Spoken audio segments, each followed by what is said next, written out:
So Baudelaire, his losses are to very, very strong competitors. I think this might just be another case of an unfortunate draw for Baudelaire if he ends up losing this one to Valerie. I mean, look at the height differential. That's a 10-centimeter difference looking at their statistics. And that's the dangerous thing. You were saying about how Valerie, under the same fighting style, just leaner and meaner than Barbara. I don't know how you can get meaner than Barbara. He's dangerous when he's inside those four sides of the ring. Well, it's obviously quite simple. When you're leaner, you are naturally meaner because you're always hungry. That's fair. And Valerie, you know, the amazing thing, he's a volleyball player just like Barbara. Oh, Superman punch, beautifully done. That's amazing, right off the bat.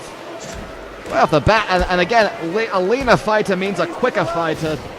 And most importantly, you know, I think the one thing that we're going to notice as if Valerie is going to progress through this tournament, we're going to see this over and over again.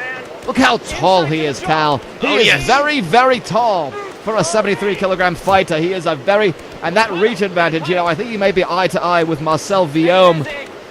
You know, looking back at my notes from the last fight, I think Viaume maybe has a little bit of a height advantage on him based on the numbers that I was given.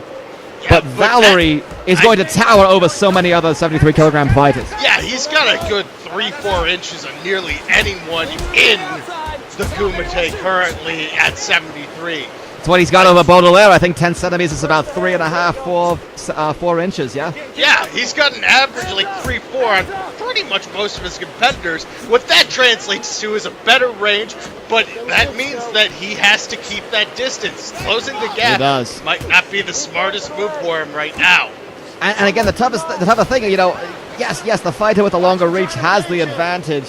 Nice head kick by Baudelaire, able to get up there. Shows the flexibility of the British dandy, the gentlemanly Byron Baudelaire, who I think his gentlemanliness might be getting a little bit in the way of his success in KUMITE, his morals, his standards. Don't want to decry them. He's beloved here in KUMITE among the Japanese crowd, but sometimes I think we look at his loss against Futanari where I think his politeness got in the way. Oh, I would say that's definitely the case. He's quite a gentlemanly, cordial fella. But quite frankly, this is a fight. This ain't ballroom dancing. Nice north-south position. Good. Can't drop any knees from there. Yeah, unable to. I think that's an amazing thing that, you know, people kind of, when they get that position, I think it's almost a matter of like, it's almost a matter of shock. Like, I'm in this position and the brain doesn't immediately register to throw a knee from that position. It's like, oh my God, I'm in a great spot right now. And by the time you think of it, you're just not. It's such an advantageous position. It's like getting the mount. You have to just have that instinct to know I'm there. Go. It has to be an immediate thing, kind of like stepping on a hot plate. Yeah, and just knowing that's the minute that it has to happen. And you've got to maintain it while you're throwing the knees, because when you're right there, it's a hard enough position because you just have your. You do lose leverage. It's true. You lift the knee, you lift the leg up to throw a knee, and you lose some leverage. Sometimes that happens. That's why we don't see knees always. Ooh, nice stop. Look at the foot stop. Oh, goodness! Those kilograms. All 73 of those kilograms just landed on perhaps the face or perhaps the chest of Byron Baudelaire. It happened so fast I didn't see where the foot landed. It was right in the sternum. You were looking at some cracked ribs. That'll take 2 months to recover easily. Oh, nice mount reversal. Jesus Christ. He is running on adrenaline and politeness alone.